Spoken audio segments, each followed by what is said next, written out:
In this episode of the Happiest Podcast, we have on my man, Mr. Dave Hollis, who is a New York Times best-selling author. He's the host of the popular Rise Together podcast. In this episode, we talk about his corporate journey. We talk about his entrepreneurial journey. We talk about his relationship. We talk about money, faith, fitness, mindset, and so many other things in between. We are going to be diving into this episode of the Happy Hustle Podcast. Do you want blissful balance in your personal and professional life? Great. What's up, guys? My name is Kerry Jack, and I want to help you happy hustle a life you love, one full of passion, purpose, and positive impact. I'm a lifestyle entrepreneur, a professional model/actor, a digital marketing specialist, a podcast host, author, a biohacker, an eco-warrior, a martial artist, a hippie cowboy, and a humanitarian. My goal is to educate, inspire, and entertain you to live a life of passion, purpose, and positive impact. It is time to happy hustle your dream reality. Yee-yee. All right, Mr. Dave Hollis, welcome to the Happy Hustle Podcast, my brother. I am super stoked to rock the mic together. Kerry, thanks for having me, man. It's such a pleasure to be here. Yeah, man, this is going to be a good one. I mean, you're a happy hustler through and through. You are a New York Times best-selling author. You're the host of the popular Rise Together podcast, speaker, coach, and just all around awesome dude, as well as a father of 4 kids and a 4-time foster parent. And I'm just really excited to talk to you about your new book, which is called Here's to Your Dreams. It's a children's book, and it will make a phenomenal gift for your kids this holiday season. But we'll get into that and much more later.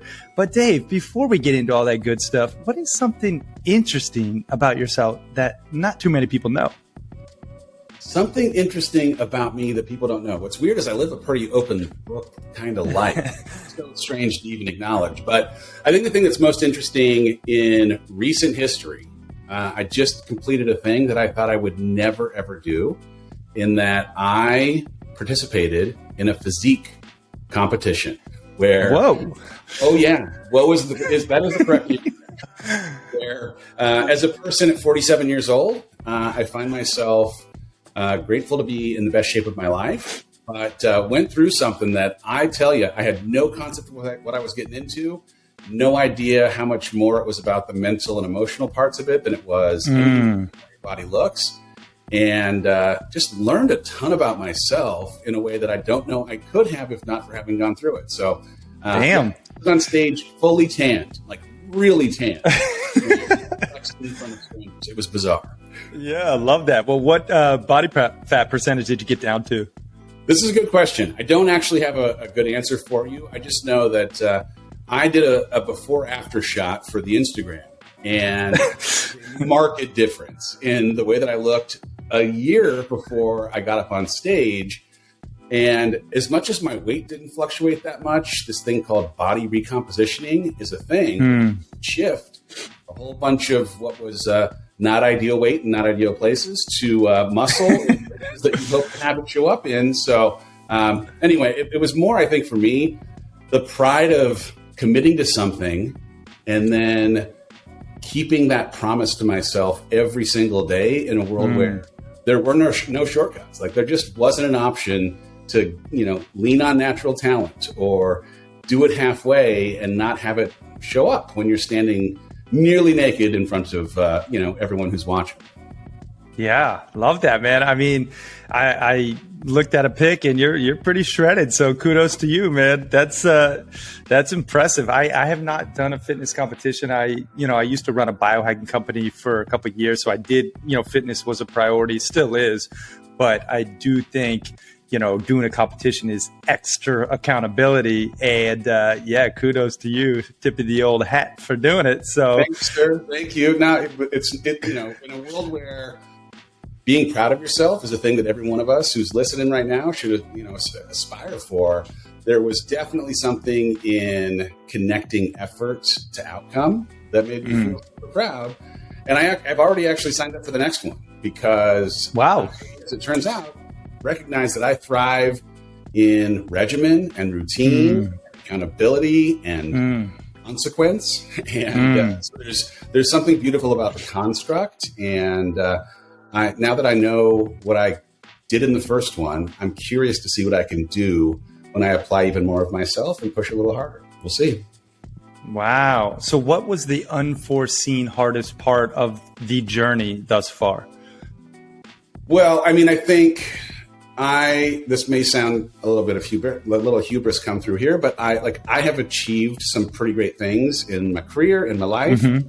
And I also think that I have had the privilege of just kind of being who I am, but also some natural talents. And I think I've leaned at times on path of less resistance or shortcuts that didn't necessarily require every single ounce of work and still got me a fantastic outcome.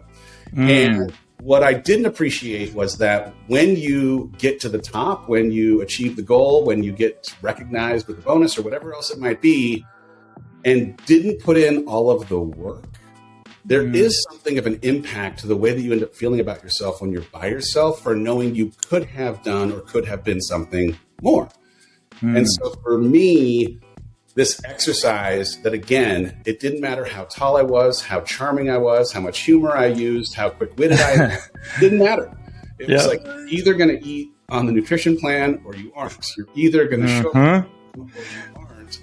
That kind of discipline and staying consistent and kind of really regimented around it developed something of pride and dignity in myself for not, in a way that I had previously, reaching for a shortcut to have the outcome that I was hoping for. So, I mean, that was a huge one for me, for sure.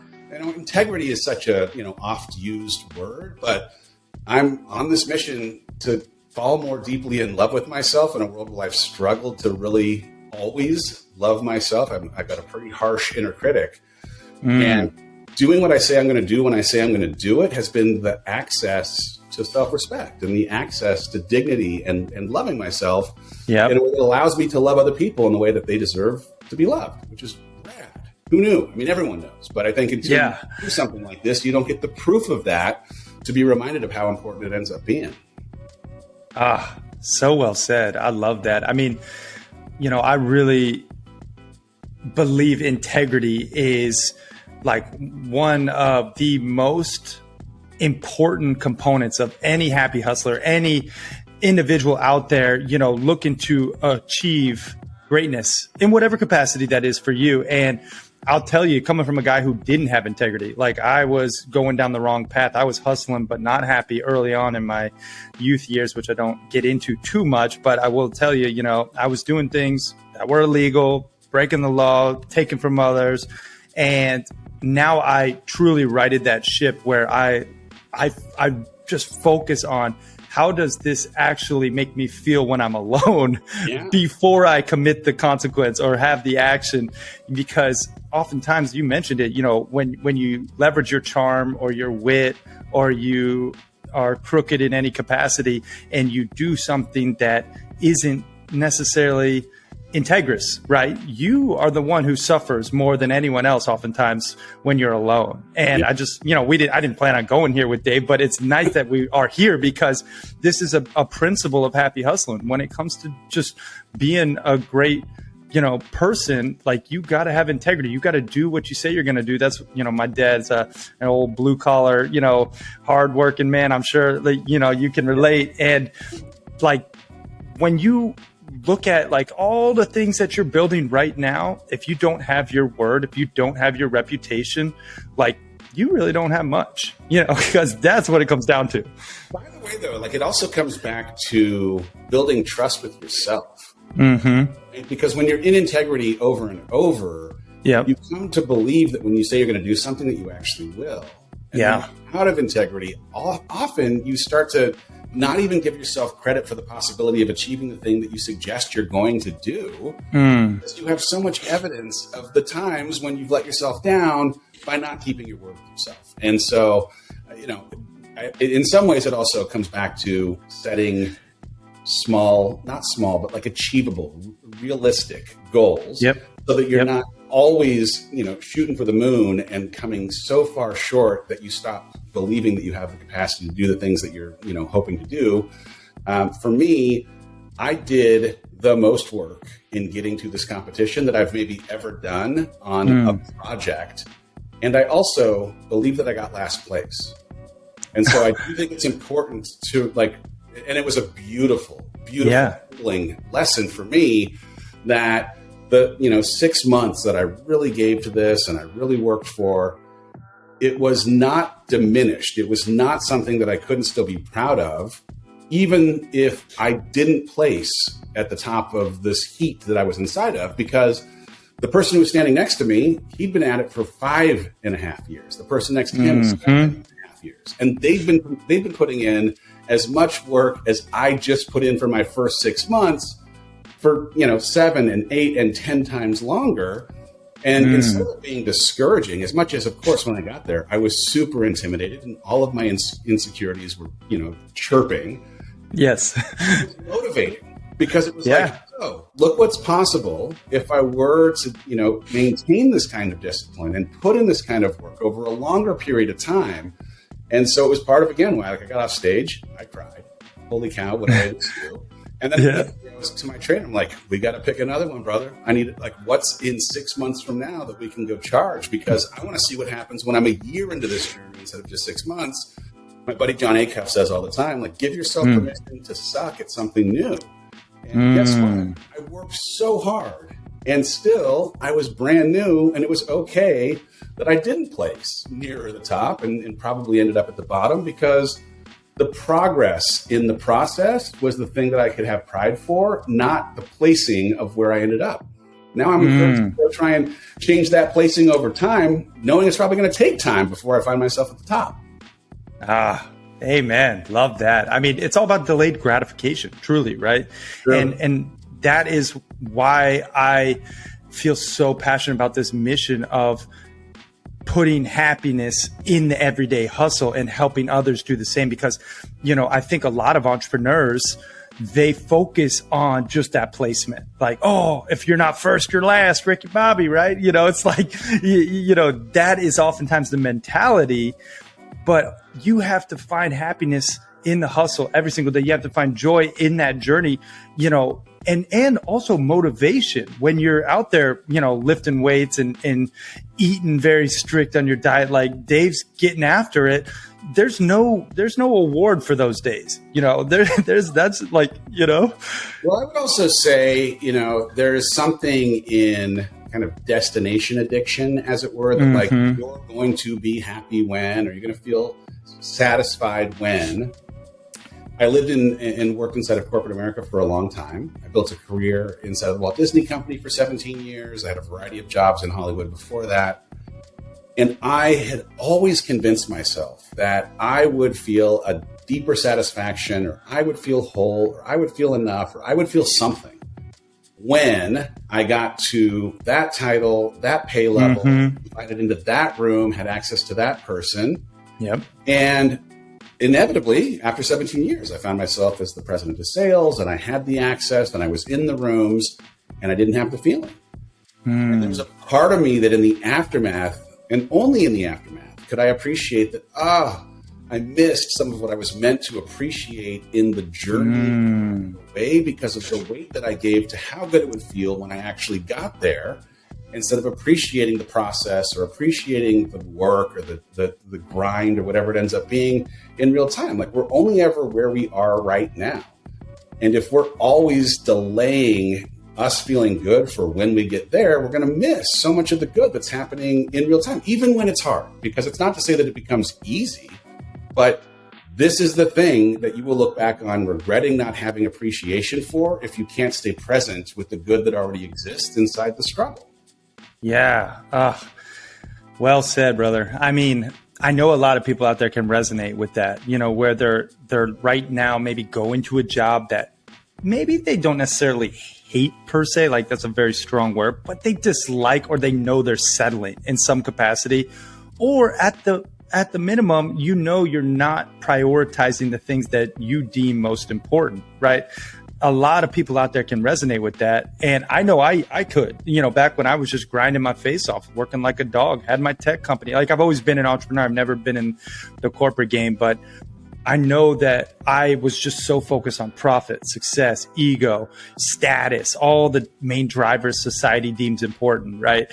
Like this is something that I think a lot of people, they achieve these things and then they realize how unfulfilled they are, how empty and unhappy they are. And then they have to go and almost start over, just to your journey specifically, like when you made that transition, what was it like? Like, was there fear? Was there jubilation and excitement? Just take us back to that moment.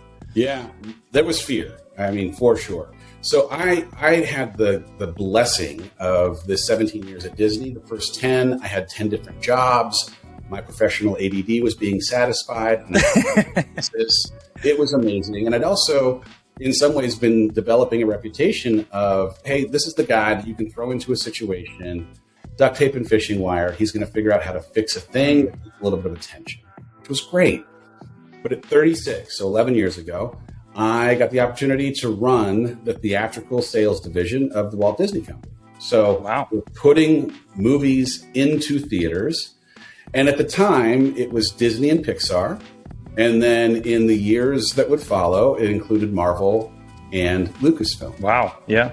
And so as a guy who didn't have a ton of experience inside of the theatrical business, now to have teams in 72 countries and thousands of people who, to a person, had more experience than I did, gifted this extraordinary, awesome opportunity to distribute the greatest collection of film in the history of the movie business. Yeah, and unreal. It was amazing. And those first 3 years, I would say, the drinking out of the fire hydrant nature of having to get up to speed enough to not embarrass yourself walking into a meeting with Steven Spielberg or Bob Iger as the head of Disney at the time. It was such a challenge that I was always in a posture of growth. I was always just a little over my skis, and I can't give this opportunity to me. I better get up early and stay up late to make sure that I'm going to do this job as well as I can. And at a certain point, the strength of that intellectual property collection, the strength of this team, the leverage we had with movie theaters, who, of course, needed Avengers and Star Wars movies like they needed oxygen, as negotiating rates, here's how much of each box office dollar Disney's going to keep, or length of run in theater. Here's how long we're going to need you to play the film. There was a point at which the drinking out of a fire hydrant turned into a slow drip. And again, like it's not, I'm going to argue because I had, an overwhelming amount of talent necessarily, as much as I just was surrounded by an abundance of unbelievably qualified people and these great films. And what I found as the catalyst for making a decision to leave what I thought would be a place I'd work for the rest of time was this dissatisfaction that I could only relate to an absence of growth. Because when the fire hydrant was turned off, when I developed a relationship with these filmmakers, producers, and executives, when I was able to make the kind of deals that we were making with the movie theaters, the challenge being diminished meant that I was no longer outside of comfort. I was no longer trying to figure out as much as I had prior. Then I built some things inside of the infrastructure of the team to make sure that we were as prepared as possible for every meeting, every conversation, every opening weekend. And when I found that I'm not growing, what I realized is that in some ways there's a binary thing that happens in each of us as humans. You're either growing or dying. Yes. I found that in some respects, as I was hitting this milestone 40th birthday at the time, I found myself dying. And asking in the midst of this death of sorts, these bigger existential questions of why am I on this planet? Is this the maximum use of the tools and gifts that I've been given? Are there other things that I could do to be of greater service to other people? And was met with an opportunity to jump into entrepreneurship and made the leap.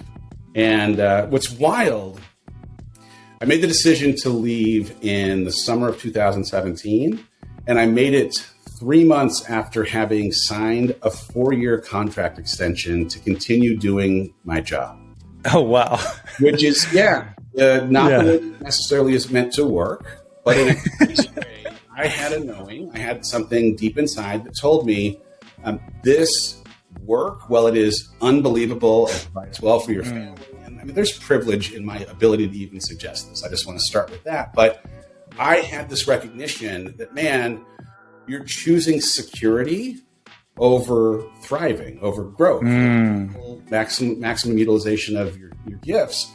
And when I was offered this opportunity, a thing that, had driven me for so many years of my life, certainty and security and knowing that I could take care of my family, in some ways felt like selling out, which might not even resonate with someone here, but for me, that's the way that it felt.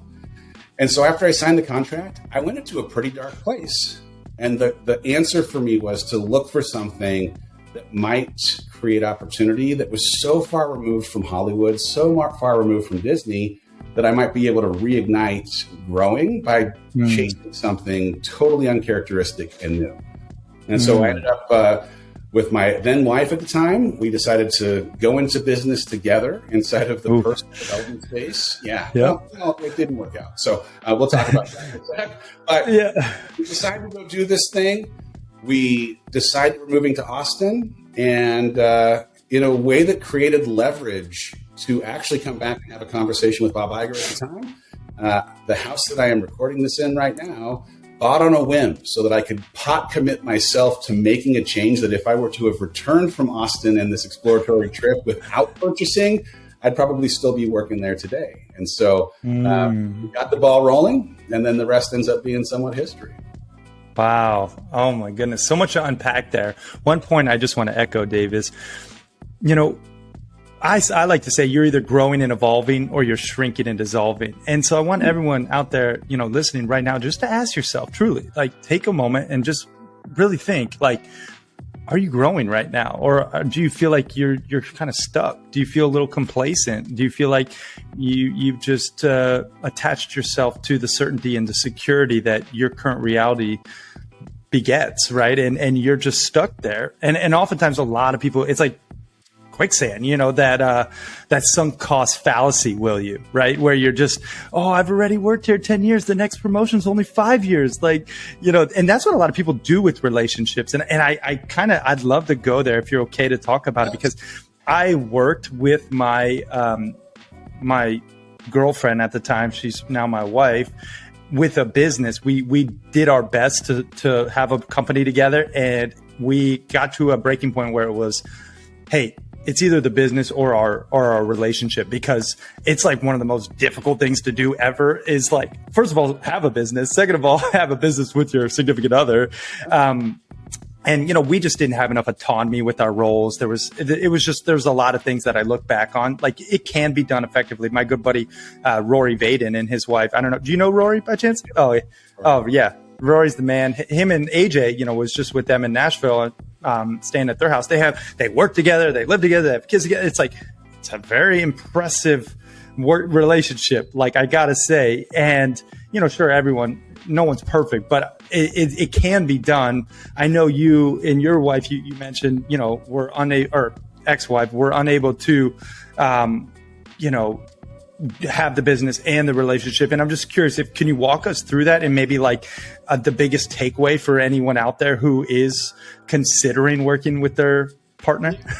Well, number one, I would say this. Yes, our marriage ended. We had a great marriage, 16 years. I think we are both wildly happier not being married. Yay for this. So I don't know if being together necessarily is the reason why we find ourselves where we do. It may have accelerated us coming to grips with what we each needed in a life after marriage. But we had an initial conversation about the possibility of working together probably a year and a half before I left Disney. She worked on a business for 7 or 8 years worth of time, maybe even 9 years worth of time, while I was working at Disney. And while it was having great impact, it hadn't yet been financially successful necessarily. And there was this obvious, wow, you're really onto something. You have this really amazing vision. And there maybe are some things that I could provide. Have you ever read the book Rocket Fuel? Is that Gino's book? Yeah. So, I don't remember the author's name, but the bottom line is, the premise of the book is that in any great business, there are two things you need to have. You need to have a great visionary. Mm-hmm. You have to have some kind of an integrator. that can take the what that's being cast by the visionary Yep. and actually put it into, a plan around the how. And so she was always the what person, and I have tended historically, whether it was in corporate or otherwise, I'm a how person. I'm a puzzle solver, a gap analysis person. And so we asked, hey, is there the possibility that we could bring our superpowers together, and in doing so, actually take what already is really great community engagement, unbelievable impact, and turn it into a business that's making money? Okay. We decide to go into doing that. We make this choice before a book that she's written comes out. It's called Girl Wash Your Face. Happens to have sold about 5 million copies in the first year of us doing this business. Awesome. A thing that no one can business plan for, a thing that, could not have been expected. But my, how as an integrator, leveraging the strength of what was a unicorn kind of occurrence in a book coming out, scaled the business really quickly. And there was good in that because, man, there was a lot of unbelievably beautiful impact that was happening to the people that were interacting with the books and the podcasts and the live events and the products and we had 7 very big lines of business. They grew very, very quickly. And that first year, it was very much a rocket ship and in some ways, a little bit of a question of just because we can build this, should we? Because early on, some of the evidence of the kind of strain that it was going to have potentially on our marriage and the kind of impact that it might have in pulling us away from our 4 kids. And so we were having these conversations, but also after a decade's worth of work on her side, after me having jumped out of corporate to come and help, there also felt like, something of a calling involved here where, man, we've jumped into this space. We're trying to be as helpful to people in their pursuit for having a better life as possible. And so we just kind of kept on going. And it just, as it kept growing, was having, in fact, more impacts, and also was becoming harder for us to, as partners in life and partners in business, separate where the business time started and ended, where the personal time started and ended, because it became very much an all-encompassing kind of thing. So I think the only thing I could say really in kind of looking back and learnings-wise, one, having super defined roles was very, very important, where, as the operator, I was working with more of the finance team and the people that were doing some more of the logistics or some more of the actual nuts and bolts planning. And she was much more as a visionary, working with the creative team and the marketing team. So having something of a church and state differentiator between what each of you as partners does that taps into the superpowers that each of you bring to the business, very, very important. But maybe even more important than that is creating boundaries and guardrails around when work happens, when work doesn't happen, being super intentional about, whether it's pursuing each other in dating or vacations or otherwise, so that it doesn't only feel like that is the thing that you have to talk about. And I think we made some, we made choices, whether they're mistakes or not. We really spent a lot of time on the business. And I think it ended up coming in some ways at the expense of some of the intimacy that had existed in our relationship prior to it being the focal point of our world. And so you just got to be careful opening up a lot of lines of communication, clear boundaries, and clear role definition for sure. Yeah. I mean, that's a masterclass on working together with your partner. Just those 2 takeaways alone. I think boundaries, and so I appreciate the class idea, and also we didn't really apply them as well as right, but the wisdom that you gained could be extracted and implemented effectively, right? Because boundaries, this goes for whether you're working with your partner or not. Boundaries with your business, this is huge when it comes to happy hustling. I know I did not have boundaries. That's why I actually burnt out with my first real I've had 4 different startups before this real one that took off, the tech startup, and I didn't have any boundaries. All I was doing was working. Yeah. And so this can hopefully relate to where you're at, wherever that is, whether you're working with your partner and you need boundaries, or you working outside of your partner and you need to prioritize your partner more so with boundaries. Boundaries are so impactful, and you have to have discipline when it comes to adhering to those boundaries. I believe you have to have consequences if you don't adhere to that discipline and those boundaries, because I think consequences are just like the way to really make sure you do what you say you're going to do, have some type of stake in the game. I like to use money as a consequence, where I'll actually write a check to a charity or a cause that I despise, and I'll mail that check if I don't do what I say I'm going to do. And I have someone else hold the check, either my wife or someone, that is in my mastermind, but that's the kind of stuff that I think will take you from, I think I'll do this too. No, it's getting done, or there's going to be a consequence. So I love that you mentioned boundaries. I know you're really big on, you say something, rest and recovery is just as important as hustle and grind. You say that, it's on your website. I saw that and I was like, Dave's my people, my bro. I love that. Just explain that quote for us a little bit further, because that's like my ethos when it comes to happy hustling. Yeah. Well, it's interesting. I'm doing a lot of consulting right now for entrepreneurs who are either hitting a plateau, trying to push through, or find themselves experiencing success and they're miserable.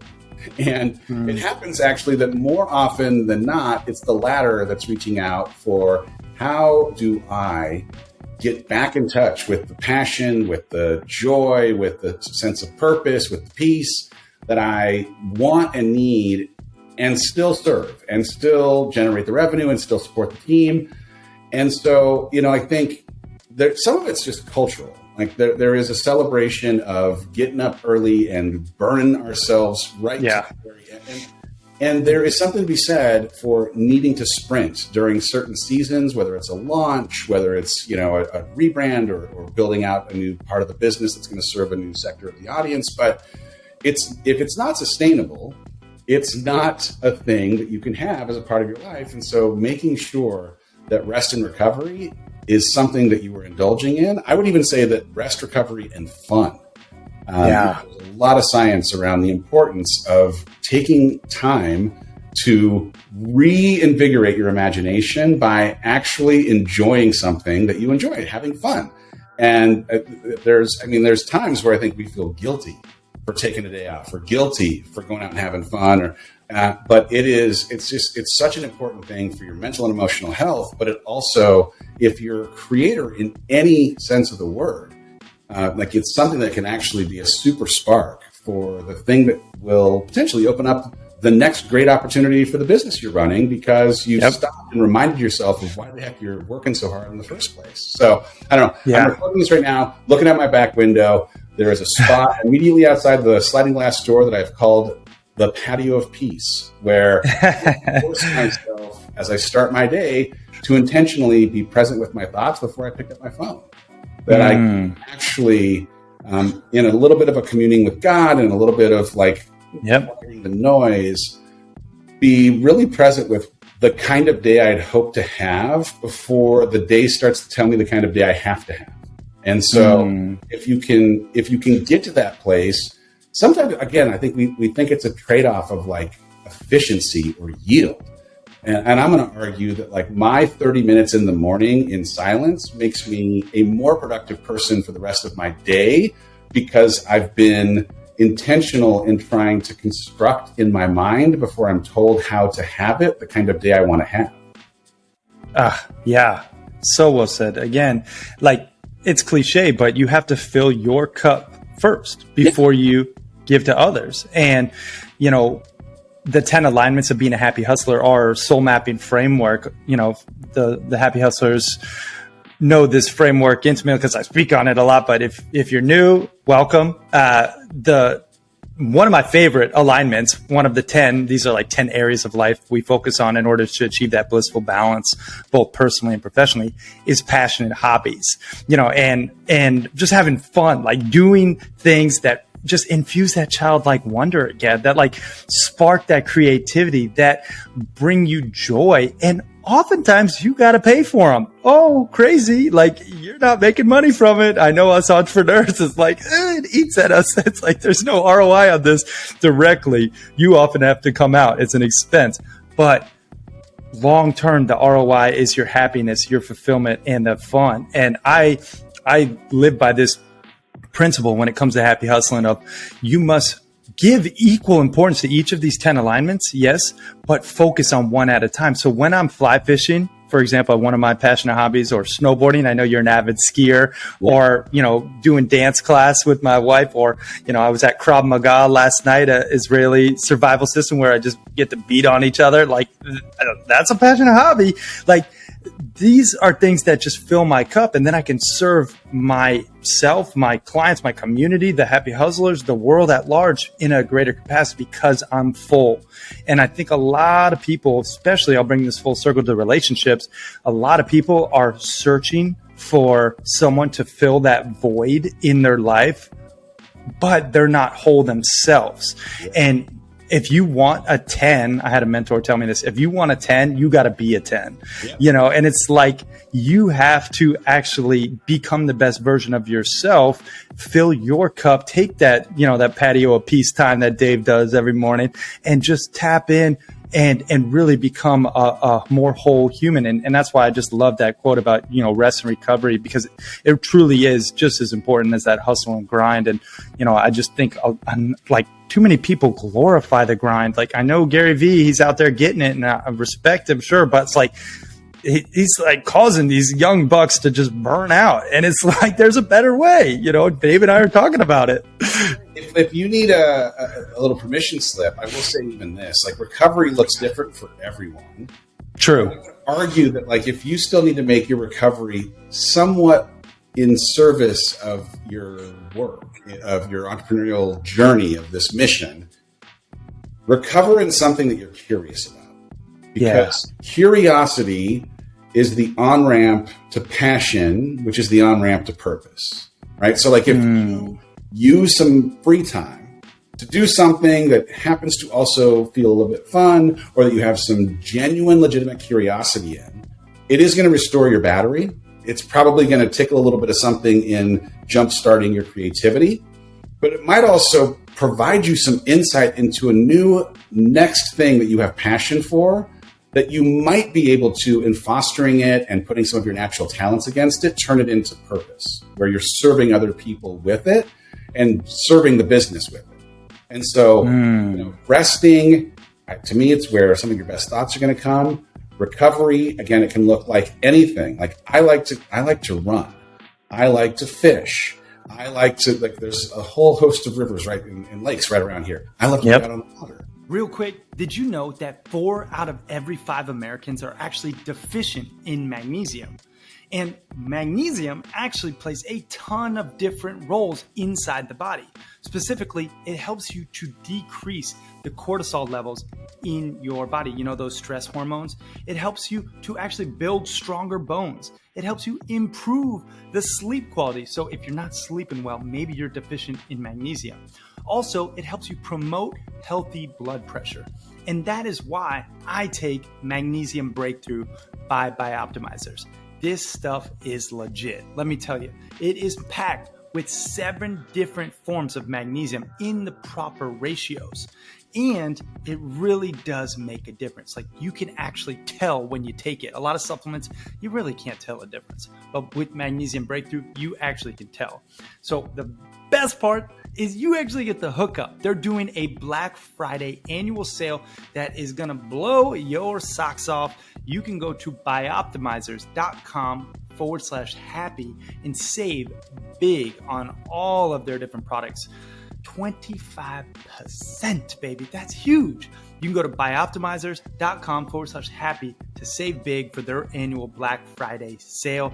And I gotta say, my favorite part about Bioptimizers is they actually stand behind their stuff.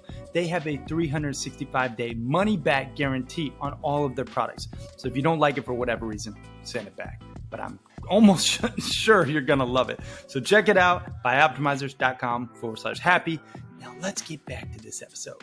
Peace and love, y'all. Like, there's something in tapping into something that I also have some curiosity around and trying new things that is also creating, new doorways of, hey, how might this be a thing I can bring back into what I write or what I teach or how I lead or whatever else it might be. So it still can be of service.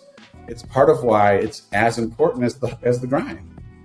Yeah. I mean, you touched on like how it can infuse that creativity and just help you become better at whatever you're doing. And you mentioned your writing, and I do want to segue into your new book, Here's to Your Dreams, because I do think this can help a ton of kids and their parents, you know, in a fun and exciting way, like believe in themselves. Yeah. You know, just like, I think there's a big gap between, you know, generational gap, will you, of like confidence and strength from our parents, right? They know who they are, most of them. Like they're confident in their own skin. And now I see the youth, this is just my blanket observation. You know better than I do because you're a father. But I just see, you know, at least my nieces and nephews and kids, like there's just a little bit of insecurity, rightfully so. Like, look at everything's judged online. Social media is like documenting everything. So I'm just, you know, interested to hear what was the inspiration behind this book, Here's to Your Dreams, and, you know, who exactly you would recommend it for. Yeah.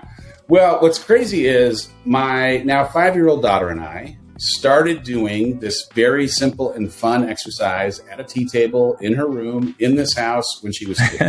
So 3 years ago, we started having tea.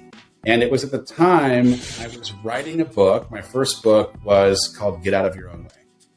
And it was 20 chapters of 20 lies that I'd been sold by society, by religion, by my family of origin, by the patriarchy, whatever. But happily thinking I had to act a certain way, be a certain way, do certain things in certain ways to be enough, to be loved, to be good. And each of those lies ended up being debunked. And I thought at the time, as I'm writing it, like, God, look at all the things that I had programmed into me by well-intended people, for the most part, that I had to unlearn so that I could get out of my own way. And I thought, I wonder if maybe my daughter and I could sit down and have tea, and I could take some of these higher level for adult personal development concepts and teach them to her in a way that she can understand at 2 years old. So we started recording videos. And of course, me trying to explain limiting beliefs or resilience or, you know, a handful of other things to a 2-year-old is as cute and ridiculous as it sounds. Also, as I was trying to like really condense it down, my audience loved it because it was as simple as, of course, you'd think it might be, and me trying to teach it to a 2-year-old in a way that they could also understand it.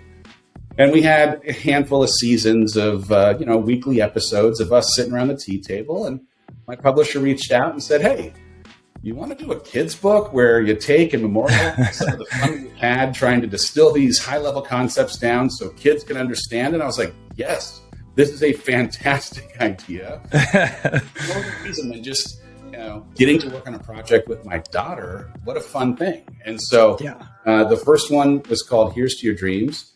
And it was all about the permission to dream big, but also the reality of what it means to dream big. And in this, my daughter and I were sitting at the table on the first little page. We clink our glasses in a fantastical adventure of her trying to discover what her dream is, walks us through her. Maybe it's at the zoo, and maybe it's with a musical instrument, and maybe it's in a sport, and she lands on wanting to become the captain of a ship that she would like to build. Except she has no concept how to build a ship. She is with me, who also has no concept how to build a ship. So we kind of wrestle with just because we have a dream but also don't have the current skills, does it mean that we can't pursue it? Could we acquire the skills?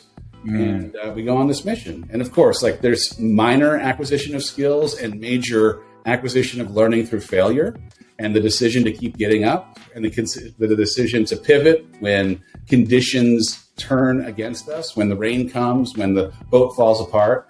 But the lesson, hopefully, for anyone who's reading it to their, 3 to 9-year-old human being is life is meant to be pursued, that your dreams they matter, and that even if you, in throwing out a dream, question that you're qualified to attain it, in some respects, I hope that the reader walks away believing that they've always had all of what is necessary to pursue that dream, but they're going to have to fail and learn.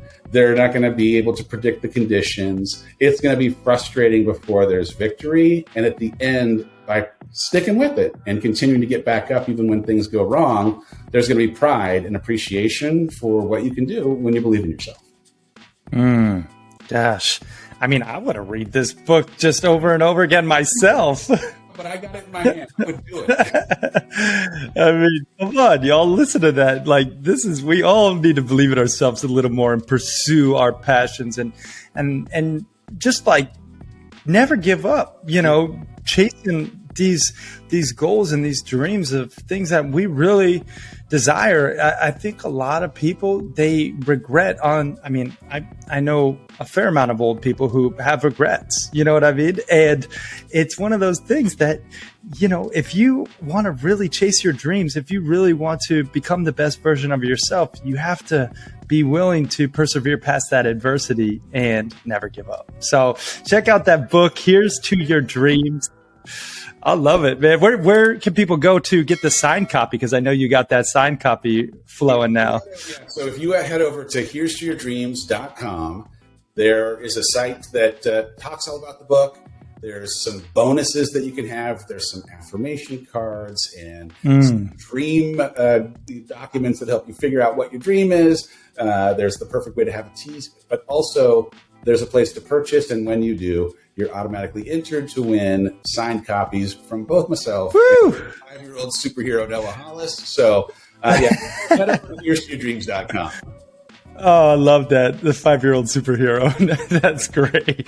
I mean, she's already getting an author credit. That's pretty impressive, She wakes up every day. I swear. It's such a wild thing. Like, you have this hope that the thing that you envisioned for what it'll mean to partner with your 5-year-old daughter will be as excited and well-received a thing on her side of this table. And she's been way more excited about it. I've been nervous about it. I'm like, we got to figure out how to do this, that, and this. She's like, we just got to celebrate. We just got to have fun. Where are we sending the signed books? Like, we ran into somebody at dinner a couple weeks back, and they came up to us and said, hey, I pre-ordered your book. And the look on this child's face, like, you'd think that they gave her cash for it right there on the spot. Like, she got our book. She got it. I was like, oh, man, I love pride. A couple years worth of work getting this project together. There's ownership in it. She's super invested. And if nothing else, it memorializes these really special times that we've had in her room for the last handful of years, where she gets to see herself animated on the cover of a book. I mean, let's go. Yeah. I mean, that's amazing. And I did watch a couple of videos with you and Noah. Like, they are so cute. Like, come on, you guys got to go watch these videos. Look at his Instagram, Dave Hollis. Yeah, they're just so cute. You gotta appreciate just like the raw, the rawness of a child. Like, and Noah's just is so, vibrant and joyful, and it's just so awesome to see it. And again, I'm hoping to put a couple babies in my new wifey very soon, and this book is definitely on the menu for them. So here's to yourdreams.com if you guys want to get the hookup and maybe get some signed copy. Come on, get it from Dave. This is a good one. So Dave, man, I appreciate, you writing this, and for all the parents out there, this is a really great book for you to share with your kids to just empower them to another level. So that's awesome, man. Dave, I do want to ask you a couple of my more traditional Happy Hustle hack questions. Like, this is something that I like to ask all my guests, just like a tip, a tool, a tactic, something unique that you do in these different disciplines. First being health. I know we talked a lot about it, but is there something that you could share with the Happy Hustlers out there? Maybe something recent going through this journey to get, on stage and into, your competition form, maybe a Happy Hustle hack in the health arena that you can share? Well, I tend to think about what I need for my health in 3-month increments. As strange as that might sound, the goals that I have for what I'm trying to accomplish tend to change based on the craziness and chaos of the season, or how busy I am with other things related to work, or whether I'm taking on a big physical challenge. And so the thing I have tended to ask against not even just physical health, but all 5 dimensions of health for me is what do I need in this season for my health, for my physical, my mental, emotional, spiritual, and relational health. And I've tried to make 1 to 3 things. I try to do 3 things for each of those individual buckets so that I can have a calendar that's a reflection of it, accountability system that's a reflection of it, a faith practice that's a reflection of it, times with people that are important to me, relationship-wise, it's a reflection of it. And so, I'll go through like I say, almost on a 90-day basis and just take a look at, all right, what's coming up? What's going to be hard? What's going to be awesome? Are there things that I'm training for or otherwise? And so, like for my health right now on the physical side, I know that I'm just coming off of having been in peak physical condition.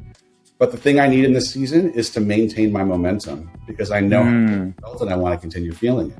So I've got an eating plan that I'm following, not like in a crazy restrictive way, but in a way that I know I'm counting my macros every day. I'm weighing food in a way that maybe is weird for certain people, but makes me feel great. Thank you very much. Right? From alcohol, doing the things that I know I need to do to stay in integrity with who I say I want to be 90 days from now. And I've got a workout plan where 6 days a week, I know exactly what I'm doing. I have accountability and that I have a trainer that I'm checking in with, sending my pictures, sending my weight, sending my, my kind of not receipts as it were from nutrition, but confirming that I've, been on or off plan. In my emotional and mental health, I'm taking a look at, all right, when am I meeting with my therapist next? Right? I know that's a thing that's important to me from a sobriety standpoint.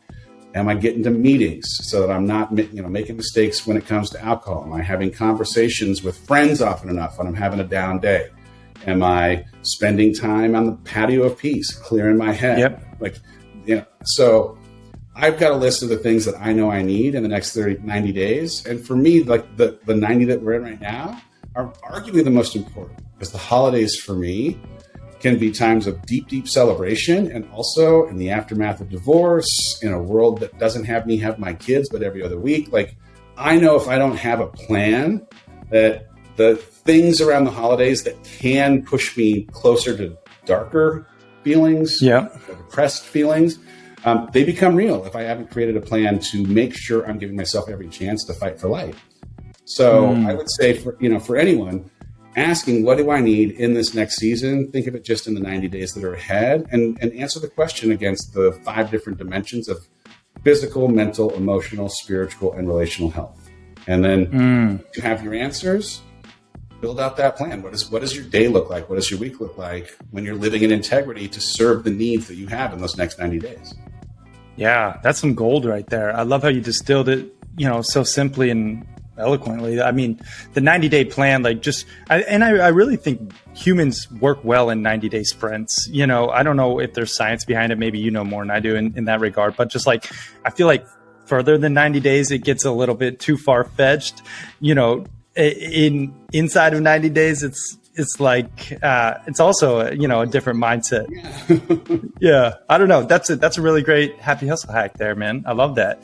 Let's talk about money too. I do like to talk about money. I think it's really important to talk about money. It's an energy. It's a frequency, right? It's a tool. I believe it makes you more of who you truly are, right? What would you say is maybe a happy hustle hack in this arena? Like maybe something you do to save or invest or spend wisely, like in terms of money?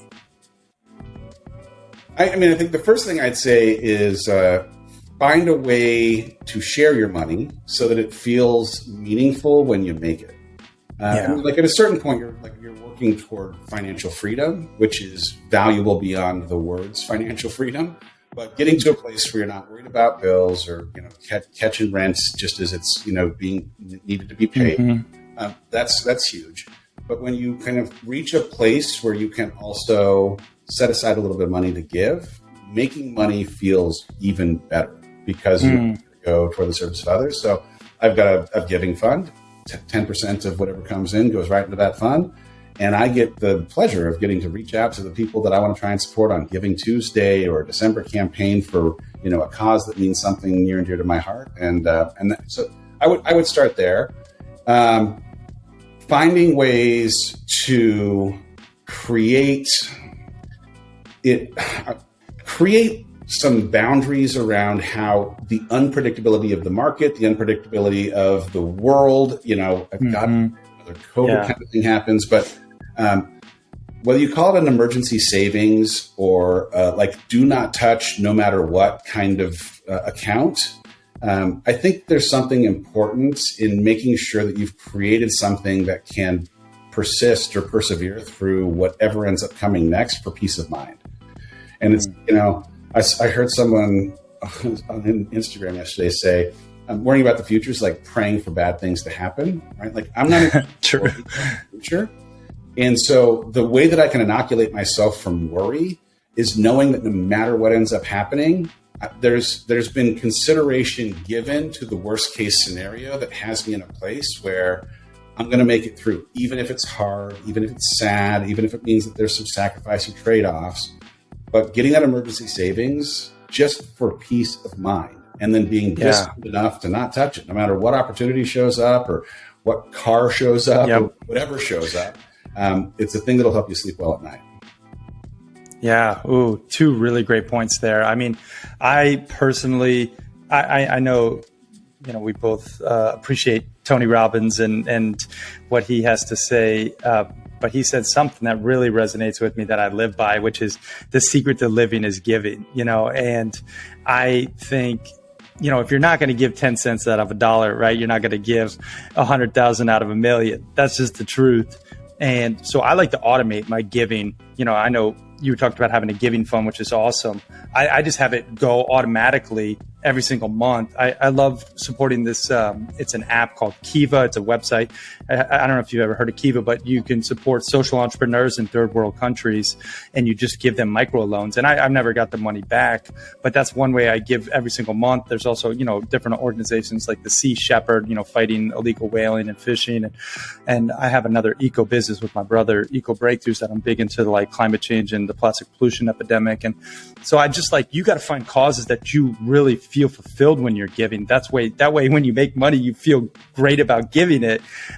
So yeah, that's a really great point. And then you mentioned, having that emergency fund. I think the peace of mind is it's invaluable. So really sound advice there. I mean, this will sound maybe crazy, but there's something for me. I just, in the last couple of years, I've started doing this consulting again for entrepreneurship, but I also want to always maintain one or two pro bono clients that live and work inside of the nonprofit space. And I'm seeking out people that I can be the integrator in their world that are doing good things in causes and work that I am passionate about. You mentioned I'm a 4-time foster parent. I've been doing work with this amazing foster care organization. And the idea of being able to set aside money, but also set aside time and have it be a thing that can be a part of a kind of a quote unquote give back is equally as important.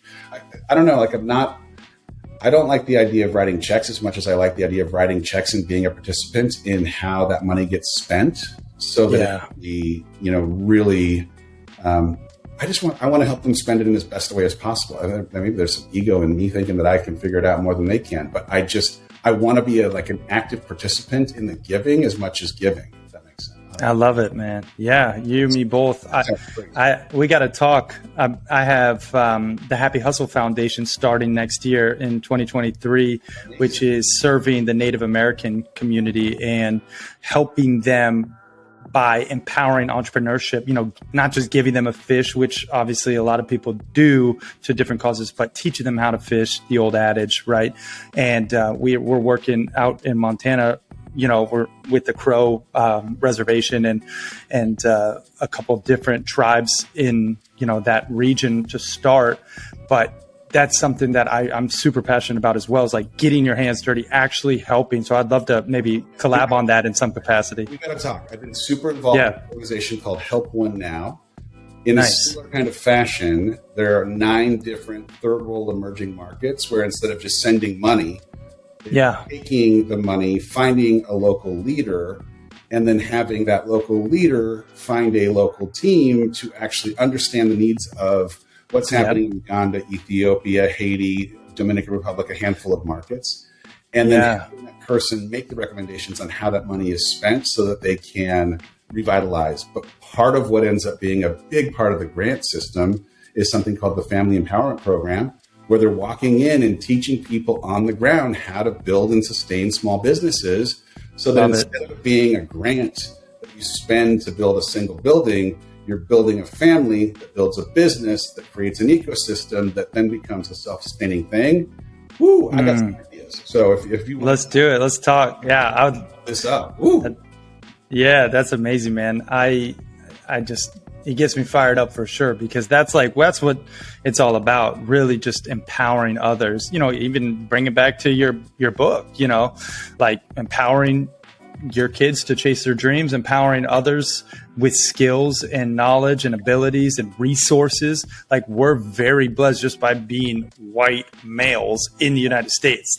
And I don't take that for granted. I know Dave doesn't, but it's like, there's other people that don't have the privilege. And, I think rather than just giving them money, which a lot of organizations do, and I know their heart's in the right place, oftentimes it actually causes more detriment than it does, So yeah, I love this, man. We'll chat more about it, but I do want to ask you the last happy hustle hack question, which is about spirituality. And I know you're big into faith, and as am I. I'm actually a spiritual mutt, or religious mutt. My dad's Catholic, my mom's Jewish, so I was raised very spiritual, not necessarily religious per se.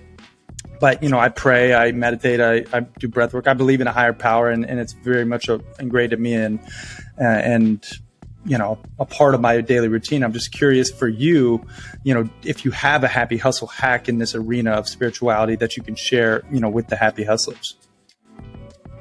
Well, I can tell you this. There's a verse in the Bible, James 4:8. When you draw near to God, God will draw near to you. My appreciation for the breadth and width of God is something that has really expanded in the last handful of years, when I've gone through identity shift after identity shift, from corporate to entrepreneur, from married to divorced, and just in all of it, being able to lean on a constant in my faith has allowed an ability to keep moving forward, even on the days when I did not feel like moving forward at all. Yeah.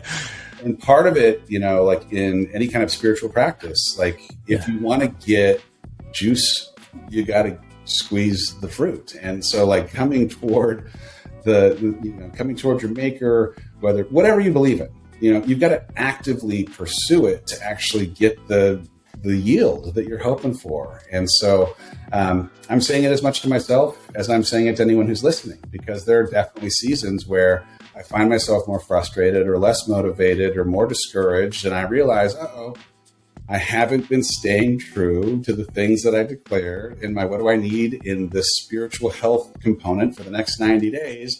And I got to get back into it so that I can be reconnected to a force and a power that's greater than me, and some appreciation for the things happening exactly as I need them to happen, even if I can't understand why they're happening that way in real time. When I find myself in that place, whether it's in nature or on a run or whatever it might be, God's whisper of, you're right where you're supposed to be, is the thing I need to keep going, especially when this journey of entrepreneurship or service or trying to create ends up running up against the headwinds that it inevitably always does. Yeah. Wow. I love that verse. I have not heard that verse, and it's powerful. There's a reason most, if not, well, I don't want to say all, because, it's not all, but most of the highest performing people in the world, from entrepreneurs to athletes to spiritual gurus, they all lean on God in some capacity and give glory to God first and foremost when good does take place in their life. So, if your relationship right now, if you're listening to this, if your relationship with God isn't as deep as you'd like, lean in, and just dig a little deeper. There's also, I'm learning to give glory to God when things aren't going my way. That one's a little harder, but there's a steep out of a great commencement speech. The dots only connect when you're looking back. There's a whole host of things that have happened in an unpredictable, I wouldn't have scripted it that way. It was 2 years to the day that I left Disney to work with my wife for the rest of my life that we had a conversation about divorce. right? At the time, there was no explaining why this was the thing that was happening for me in a Tony kind of way, or why, like what good. Yeah. And guess what? A couple years later, 2.5 years later, I see the good. I see all that it was able to create. In some bizarre way, it was an answer to prayer that was coming in a form that I just didn't like. You know, like life is working. I'm not getting it my way. I understand that now. And I think sometimes when we pray, we think that those prayers come with some suggestion that we get a say in how they get answered, and we don't. And so, like, I'm needing to draw God is to also maintain some kind of appreciation and gratitude for things not working the way that I'd like, because there's something greater that is being seen by the Creator that I couldn't possibly see, understand, and maybe won't for years to come. All right. Thank you for this day. Yep. Thank you. Practice that attitude of gratitude. Know that those adversities strengthen you, ultimately, you and your character and your resolve. And it's all, happening for you. Well said, brother. Dave, I do want to put you through the rapid fire round question. Then we will wrap this interview up. This is basically where I just ask you random things and you answer honestly. First thing that comes to mind. Are you ready? Ready. All right. Favorite food? Go. Bacon. Favorite movie? Godfather. Favorite book? Oh, man. Mind. It's hard to pick one book. Yeah. Mindset by Carol Dweck. Oh, good one. Yep. Favorite workout? None. Best answer yet. Best business advice? My rest day. Yeah, right. Best business advice? Best business advice. One time when I was told to shut the F up. Yeah. What's your spirit animal? Oh my gosh. A cheetah. Ah, dude, that's mine. I knew we were bros. That's awesome. All right. Geez, you got me all thrown off now. I'm like sharing spirit animals and everything. 3 things you're most grateful for. I am grateful for my son, who is the stage director of the Phantom of the Opera performance at the high school this past 5 days, crushing his work. Heck yeah. I am grateful for my son, who is sick in bed in the other room, needing his dad in a way that lets me walk into that teenager's room and take care of him. And I'm grateful for this experience that I got to have with my daughter in creating this book. It came out this last week, and it has been just such a treat to get to do something so fun with her. Love that. And if you had a billboard for the world to see with your last piece of content ever on it, what's that billboard read, Dave? I mean, it's my go-to. It's the tattoo on my arm. It's a John Shedd quote. It says, "A ship in harbor is safe, but that's not what ships were built for." I got it as a reminder for myself as I was leaving Disney that the decision to jump into something so unpredictable and scary was in part the reason to jump into it, because I was built to handle the choppiness of the waters that live beyond my comfort zone. It's where I'm actually going to grow. And I would encourage anyone who's feeling dissatisfied or underfulfilled or anything that doesn't feel like jumping out of bed with a smile on your face in the morning, I'd ask if maybe you find yourself docked to something of comfort and aren't being called out to those seas, or what it might mean to heed that call and go do it. You were built for this. Like I was built for this. And so much of the good happens out in that choppy, terrible water. Heck of a billboard there. I love it. Dave, man, I just want to take a moment to acknowledge you, brother, for sharing your love, your light, your wisdom with myself and the Happy Hustlers. Man, this was a phenomenal episode, and I know the Happy Hustlers are going to get so much value from it. And I just appreciate you for being raw, being vulnerable, being true. Like you could tell you're an authentic person, and just like you keep it real, and you're heart centered, and you care about others and what you're doing, and it shows. So I appreciate you, man. I just want to say thank you. Thank you, Carrie. Thanks for having me on. Thank you to everyone who's listening for giving this a listen. It means a ton. Yeah, brother. I got 2 final questions. One, what's your call to action for all the happy hustlers out there? I mean, my call to action is to be brave enough to chase something that scares you. It's not a specific call to action as much as it is be self-aware and honest with yourself. If you're in a spot where you need to go do something that scares you just a little bit, do it. Like if you're looking for a sign, this is your sign. If you're looking for a Christmas gift for one of your kids, my other call to action is to head over to dreams.com and grab a beautiful little kid's book that my daughter Noah and I had so much fun creating. I guarantee that you'll love it. There's a great message in it. It rhymes. There's great illustrations, and it's fun. Yeah. Here's to yourdreams.com and be brave, y'all. Now, final question, Dave. What does happy hustling mean to you? Happy hustling means that you get to the end of your week and you have stayed true to the lifestyle that you are hoping to have created during that week. Like I ask people sitting down and consulting all the time, what do you envision as your ideal week in terms of how you spend your time, where you spend your time? When you say you want to be a great business leader and you want to be a great mom or dad, and you say you want to be a great partner, how do you create a lifestyle that reflects your ambition to do all of those things? And I think a happy hustler is the person who has clarity on what it is they'd have to do to make that lifestyle, that collection of experiences and relationships come together over the course of a week.